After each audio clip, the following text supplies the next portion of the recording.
Bye माँ, मैं निकल रही हूँ। और हाँ, भूलना मत, दोपहर के खाने से पहले दवा जरूर खा लेना। कहकर प्रिया ऑफिस जाने लगी। तभी सुनीता ने उसे रोक कहा, यह पकड़ो, टिफिन रोज भूल जाती हो। और हाँ, पहुँचते ही फ़ोन जरूर कर देना। मैं भूल भी जाऊँ तो क्या आप भूलने देती हो माँ? पकड़ा ही देती हो खाने का टिफिन। प्यार दिखाते हुए प्रिया ने कहा। तो सुनीता ने भी प्यार के साथ नसीहतें देने लगी कि वह कैंटीन में कुछ न खाए। हाँ हाँ, नहीं खाऊंगी मेरी माँ। वैसे याद है ना, शाम को 5 बजे आप तैयार रहना, मैं जल्दी आने की कोशिश करूंगी। यह बात प्रिया ने इशारों में कही तो सुनीता ने भी इशारों में ही जवाब दिया कि वे तैयार रहेगी। क्या इशारे हो रहे हैं दोनों के बीच? सुनीता और प्रिया को इशारों में बात करते देख अनिल ने कहा, देख लो पापा, जरूर यहाँ सास बहू और साजिश चल रही है। अनिल की बातें सुन मोहन जी भी हंसे बिना नहीं रह पाए, मगर अनिल तो अपनी माँ के पीछे ही पड़ गया, यह जानने के लिए कि इशारों में प्रिया ने उनसे क्या कहा। यह हम सास बहू के बीच की बात है। प्यार से बेटे का कान खींचते हुए सुनीता बोली। बेचारा अनिल बिना बात को जाने ही ऑफिस चला गया। दोनों को ऑफिस भेजकर सुनीता 2 कप चाय बना लाई और फिर इत्मीनान से मोहन जी के बगल में बैठ गई। चाय पीते हुए मोहन जी एकटक सुनीता को देख देख कर मुस्कुराए जा रहे थे। इतना क्यों मुस्कुरा रहे हो? क्या गम है जिसे छिपा रहे हो? सुनीता ने शायराना अंदाज में पूछा तो उनकी हंसी छूट गई। कहने लगे, मुस्कुरा इसलिए रहा हूं कि तुम भी ना अजीब हो। अरे बता देती बेचारे को कि तुम सास बहू का क्या प्रोग्राम है। लेकिन जो भी हो, तुम सास बहू की प्रेम देखकर मन को बड़ा सुकून मिलता है, वरना तो मेरा सास बहू के झगड़े सुन सुन कर दिमाग घूम जाता है। हाल ही में मैंने अखबार में एक खबर पढ़ी जिसमें लिखा था, सास से तंग आकर एक बहू 12वीं मंजिल से कूद गई। और जानती हो, पहले उसने अपने 2.5 साल के बेटे को फेंका और फिर खुद कूद गई, जिससे दोनों की मौत हो गई। सच कह रहा हूँ सुनीता, यह पढ़कर मेरा तो दिल दहल गया था। मोहन जी की बातें सुनकर सुनीता का भी दिल दहल गया। सोचो जरा उस इंसान पर क्या बीतती होगी जिसे ना तो माँ समझ पाती है और ना पत्नी। पिसता रहता है बेचारा माँ और पत्नी के बीच। हाँ, सही कह रहे हैं आप। हमारे समाज में जब एक लड़की शादी के बाद अपना मायका छोड़कर जहाँ उसने लगभग अपनी आधी जिंदगी पूरे हक के साथ गुजारी होती है, ससुराल में कदम रखते ही उसके दिल में घबराहट सी होने लगती है कि यहाँ सब उसे दिल से तो अपनाएंगे ना, अपने परिवार का हिस्सा समझेंगे ना।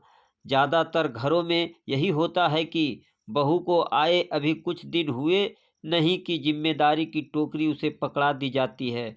उसे यह तो समझा दिया जाता है कि सास ससुर के साथ साथ ननद देवर और नाते रिश्तेदारों को भी सम्मान देना होगा। लेकिन यह नहीं समझाया जाता कि आज से यह घर उसका भी है और ससुराल में उसकी राय भी उतनी ही मान्य होगी जितनी घर के बाकी सदस्यों की। क्या एक बहू का यह अधिकार नहीं कि घर के हित के लिए जो भी फैसले लिए जाए उनमें उसकी भी राय शामिल हो? क्यों सास को लगने लगता है कि बहू आते ही उससे उसके बेटे को छीन लेगी? अगर ऐसा ही है तो फिर ना करे वे अपने बेटे की शादी, रखे अपने आंचल में ही छिपाकर। अगर शादी के बाद बेटा अपने परिवार को कुछ बोल जाए तो सबको यही लगने लगता है कि बीवी ने ही सिखाया होगा उसे ऐसा बोलने के लिए। और यही झगड़े की जड़ है। हर बात के लिए बहू को ही दोषी ठहराया जाने लगता है। और तो और उसके मायके को भी नहीं छोड़ते लोग। कहते हुए सुनीता की आंखें गीली हो गई, जो मोहन जी से भी छिपी ना रह पाई। वे समझ रहे थे कि आज सुनीता के मन का भड़ास निकल रहा है और वह वही सब बोल रही है जो उसके साथ हुआ है। उन्हें भी तो याद है कभी उनकी माँ ने सुनीता को चैन से जीने नहीं दिया। बात बात पर ताने उलाहने, गाली गलौज, यहाँ तक कि थप्पड़ भी चला देती थी वे सुनीता पर, और बेचारी रो कर रह जाती। लेकिन क्या कोई भी लड़की अपने मायके की बेइज्जती सहन कर सकती है भला? जब सुनीता की सास उसके मायके के खिलाफ कुछ बोल देती तो उससे सहन नहीं होता और वह पलट कर जवाब दे देती। यह बात उनकी माँ की बर्दाश्त के बाहर चली जाती। गरजते हुए कहती कि अगर फिर कभी सुनीता ने कैंची की तरह जबान चलाई तो वे उसे हमेशा के लिए उसके मायके भेज देगी, क्योंकि उनके बेटे के लिए लड़कियों की कमी नहीं है। बेचारे मोहन जी भी क्या करते, खून का घूंट पीकर रह जाते, पर अपनी माँ से कुछ कह न पाते। अगर कुछ बोलते तो जोरू का गुलाम कहलाते। और पहले के जमाने में कहाँ बेटे को इतना हक होता था कि वह पत्नी की तरफदारी में कुछ बोल सके। मैंने तो पहले ही सोच लिया था मोहन जी की जब मेरी बहू का गृह प्रवेश होगा तो उसे सिर्फ कर्तव्यों, दायित्वों, जिम्मेदारियों और फर्ज की टोकरी ही नहीं थमाऊंगी, वरन उसे उसके हक और अधिकारों का गुलदस्ता भी दूंगी, क्योंकि आखिर वह भी तो अपनी ससुराल में कुछ उम्मीदें लेकर आएगी। और अगर तुम्हारी बहू ही अच्छे विचारों वाली नहीं आती तब कैसे निभाते उससे? मोहन जी ने पूछा। अपने पति की बातों पर वे हंसी और फिर कहने लगी, मैंने यह भी सोचा था कि शायद मेरी बहू मेरे मन मुताबिक ना आए, लेकिन फिर भी मैं उससे निभाऊंगी, उसे इतना प्यार दूंगी कि वह भी मेरे रंग में रंग जाएगी। जानते हैं मोहन जी, अगर एक औरत चाहे तो फिर चाहे वह सास हो या बहू, अपने रिश्ते को बिगाड़ भी सकती है, और चाहे तो अपनी सूझबूझ से रिश्ते को कभी न टूटने वाले पक्के धागे में पिरो कर भी रख सकती है। हर लड़की चाहती है कि वह एक अच्छी बहू बने, पर इसके लिए सास को भी तो अपनी जिम्मेदारी समझनी होगी ना। अगर घर के किसी फैसले में बहू की सहमति ना ले, उसे पराई समझे, तो वह हमें कितना अपना पाएगी? बोलिए। ओह, बातों बातों में समय का पता ही नहीं चला। घड़ी की तरफ देखते हुए सुनीता ने कहा, आज आपको दुकान पर नहीं जाना क्या? सोच रहा हूँ आज ना जाऊँ, वैसे भी लेट हो गया और मंदी के कारण वैसे भी ग्राहक कम ही आते हैं। मोहन जी ने कहा, उनका अपना कपड़े का व्यापार था, पर यह तो बताओ कि तुम सास बहू ने क्या प्रोग्राम बनाया है, मुझे तो बता दो। वे बोले। मोहन जी के पूछने पर पहले तो सुनीता झूठे सच्चे बहाने बनाने लगी, पर जब उन्होंने जोर दिया तो बोली, आज हम सास बहू फिल्म देखने जा रही हैं। अच्छा, कौन सी? पूछते हुए मोहन जी की आंखें चमक उठी। अरे, वह करीना कपूर और सोनम कपूर की कोई नई फिल्म आई है ना? क्या नाम है उसका? हाँ, याद आया, बीरे दी बेंडिंग, वही देखने जा रही हूँ। आज आप घर पर ही हैं तो ध्यान रखना घर का। अच्छा, तो अब तुम सास बहू फिल्म देखो और हम बाप बेटा खाना पकाएं, यही कहना चाहती हो ना? हाँ, सही तो है, हंसते हुए सुनीता बोली और फिर किचन की तरफ बढ़ गई। अच्छा ठीक है, खाना हम बना लेंगे, पर एक कप चाय और पिला दो, मोहन जी ने कहा तो सुनीता भुनभुनाई, यह कहकर कि घर में रहते हैं तो बार बार चाय बनवा कर परेशान कर देते हैं। जो भी हो, पति पत्नी अपने जीवन में बहुत खुश थे, और हो भी क्यों ना जब प्रिया जैसी बहू हो। शादी के 4 साल हो गए, पर कभी उसने सुनीता को यह एहसास नहीं दिलवाया कि वह उनकी बहू है।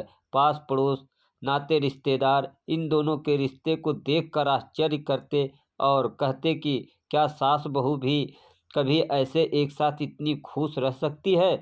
लगता ही नहीं है कि दोनों सास बहू है। प्रिया एक मल्टीनेशनल कंपनी में अच्छे पैकेज पर नौकरी कर रही थी, और वही उसकी मुलाकात अनिल से हुई, जो जान पहचान के बाद दोस्ती और फिर प्यार में बदल गई। 2 साल तक बेरोक टोक उनका प्यार चलता रहा, और फिर दोनों परिवारों की सहमति से विवाह के बंधन में बंध गए।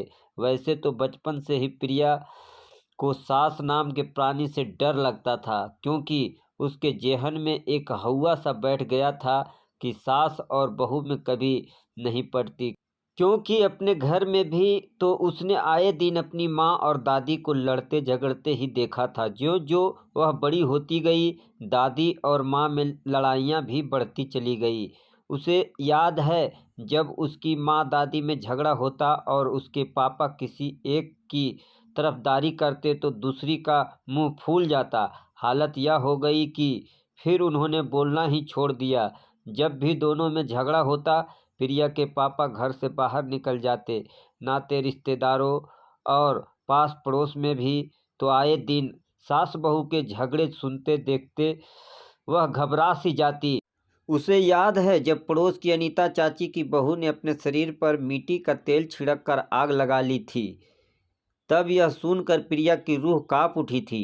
वैसे हल्ला तो यही हुआ था कि उसकी सास ने ही उसे जलाकर मार डाला, मगर कोई सबूत न मिलने के कारण वह कुछ सजा पाकर ही बच गई थी। मगर मारा तो उसे उसकी सास ने ही था, क्योंकि उसकी बहू तो गाय समान सीधी थी, ऐसा प्रिया की दादी कहा करती थी। प्रिया की दादी भी किसी सापनाथ से कम नहीं थी और माँ तो नागनाथ थी ही, क्योंकि दादी एक सुनाती तो माँ 1000 सुना डालती। खैर एक दिन प्रिया की दादी इस दुनिया को छोड़कर चली गई, लेकिन आश्चर्य तो उसे तब हुआ जब दादी की 13वीं पर मोहल्ले की औरतों के सामने घड़ियाली आंसू बहाते हुए प्रिया की माँ शांति कहने लगी कि उनकी सास सास नहीं माँ थी, उनकी जाने अब वे उनके बगैर कैसे जी पाएगी। मन तो हुआ प्रिया का कि कह दे कि क्यों झूठे आंसू बहा रही हो माँ, कब तुमने दादी को माँ माना। मगर वह चुप रही। मन ही मन सोचने लगी कि बस नाम ही शांति है, उसकी माँ का काम तो सारे अशांति वाले ही करती है। सास बहू के झगड़े सुन देखकर प्रिया का तो शादी पर से विश्वास ही उठ गया था।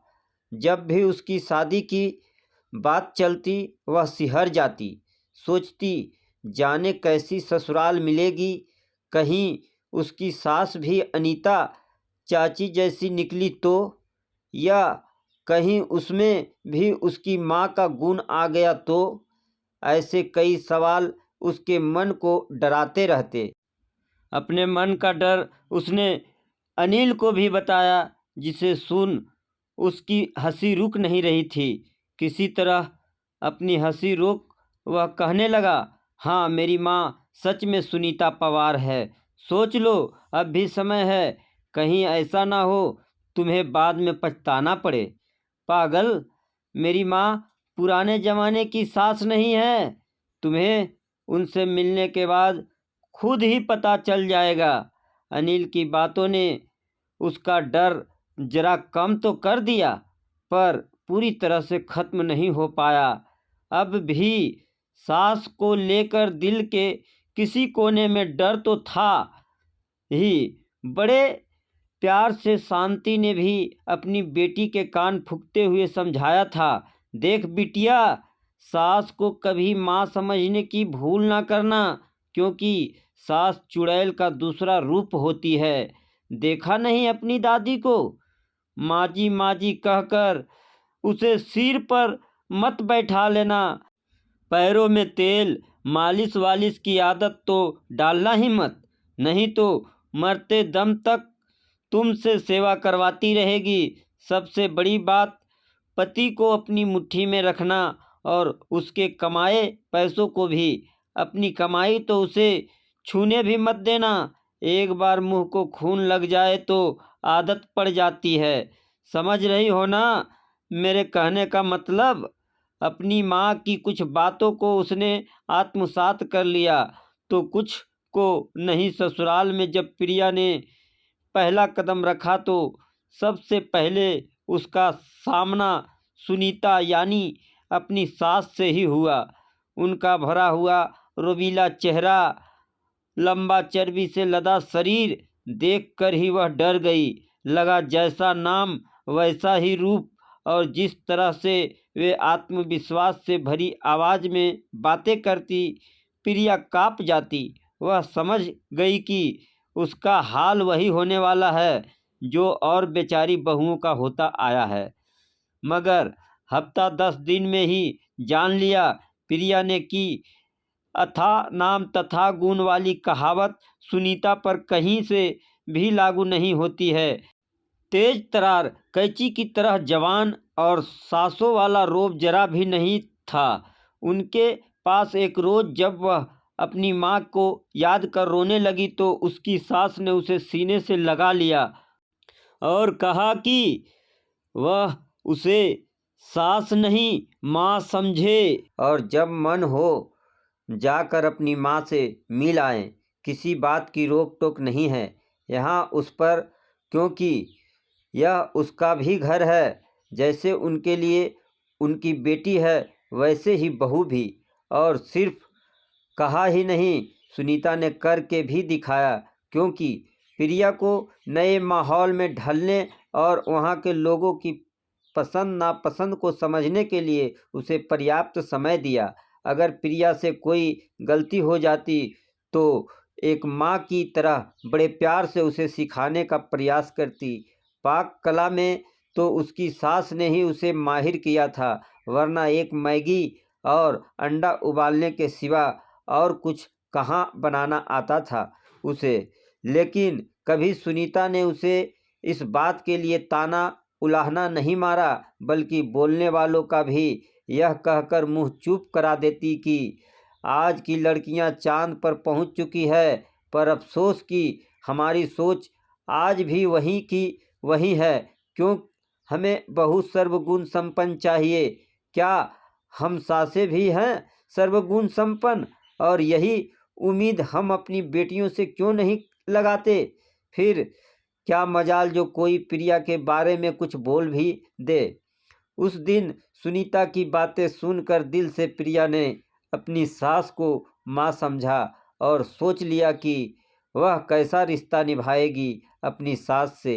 कभी सुनीता ने यह नहीं जताया कि अनिल उनका बेटा है, तो अनिल पर पहला अधिकार भी उनका ही है, और ना ही कभी प्रिया ने ऐसा जताया कि अब उसके पति पर सिर्फ उसका अधिकार है। जब कभी बेटे बहू में किसी बात को लेकर बहस छिड़ जाती तो सुनीता बहू का ही साथ देती।